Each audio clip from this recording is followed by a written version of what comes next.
everyone, it's Mrs. Knoll. I'm here to talk to you today about a letter of the alphabet that causes lots of trouble for vowels. Some of you already know about this letter, and some of you have studied it a lot. Others of you have just read words that have this letter in it without any trouble whatsoever and never given it a second thought. But I'm here today to tell you all about Bossy R.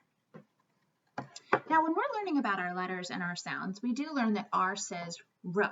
But you may not realize this, but teachers are very, very careful about never giving you a word that ends in R. And that's because when R walks after a vowel, it changes the vowel sound. We say that R is bossy, but R is polite. He always lets the vowel walk first. When R comes before a vowel, he's not going to do any bossing whatsoever. It's only when he's let the vowel walk first that R is going to jump in and change the vowel's sound. Let's take a look at how R can affect the vowel's sounds. I've made you a little chart. When A walks next to R, instead of saying it says R, as in car. When O walks next to R, instead of saying it says or, as in for. Now you'll see a line here, and that's because A-R-R, O-R, or, those each make a sound unique to the vowel. But I-R-E-R-U-R, they're extra tricky because all three of these, when they're being bossed by R, make the same sound, Let's explore. I-R, not but as in bird, bird. E-R, not but as in her. U-R, not but as in fur. Bird, her, fur. The exact same sound. You'll also notice how I put boxes around my vowel and the R directly after them. That's because for phonics purposes, when we're attacking words by sound, we look at that R-controlled vowel as one single sound. So we can call it a bossy R, or we can call it an R-controlled vowel. It's the same thing. Let's go to a sound box model to see if we can practice hearing that. Okay, let's go with a word like, I already did her.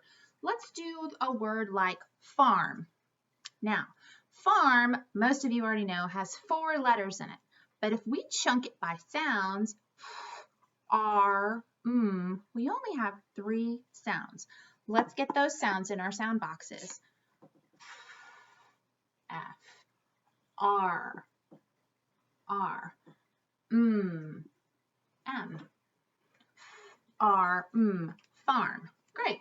Let's try another one. How about the word cord? Cord, as in I plugged the cord into the wall. K-or-d, cord. Well, it's either a C or a K. Or D. Now, I purposely did this. I think almost all of you know that cord is with a C, but you may not all know the reason why. Let's see if you can remember. K takes the I-Y-E, C takes the other 3. It all depends on the letter after. We only use a K before an I, Y, or E. We use a C for everything else. So if I had given you the nonsense word curd, actually curd is a real word. If I had given you the nonsense word curd spelled like this, would I use a C or would I use a K? Well, I'd have to use the K, right? Because K takes the I-Y-E. And here's the reason why.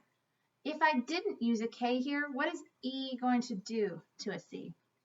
It's going to soften it. That word's going to be stirred.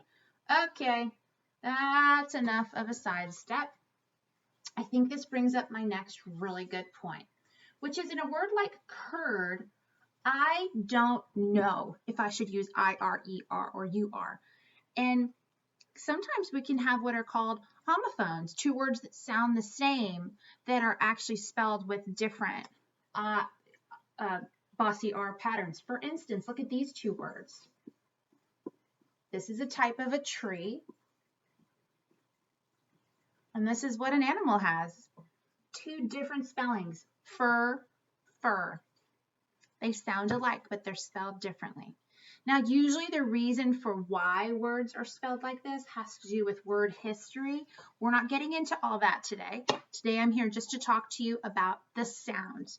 When you see a word that has an R directly following your vowel, you can go ahead and identify that vowel as being R controlled. Okay? The other beautiful thing here is I have shown you ER, which, by the way, of the IR, UR, ER, this one's by far the most common, especially when it's at the end of a word. Sometimes it's just a word ending, like in spider or in the word never. But other times, ER can be a suffix, right? Let's see. I want to use one that doesn't have, well, this one does not have any special rules. Taller, ER means taller than, right? This is comparing between two things. What if I wanted to compare between three people? You are taller than your sister, but you are the tallest in your family. We change it to EST when it's three or more people. The other way I can use ER as a suffix, he is a soccer player, one who does something. Okay, that's a whole lot of information. Bottom line, all I wanted to introduce to you today was the idea that R is bossy, and anytime we look at a vowel, if we have an R after it, it has to be our number one concern, that R is affecting our vowel's sound. All vowels are affected by R. Three of our vowels end up making the same sound when R comes to town, but when we hear an R-controlled vowel sound, we consider that to be one sound for spelling purposes. Okay, there's so much more I can talk to you about with Bossy R, but that's my little nugget for today. Bye!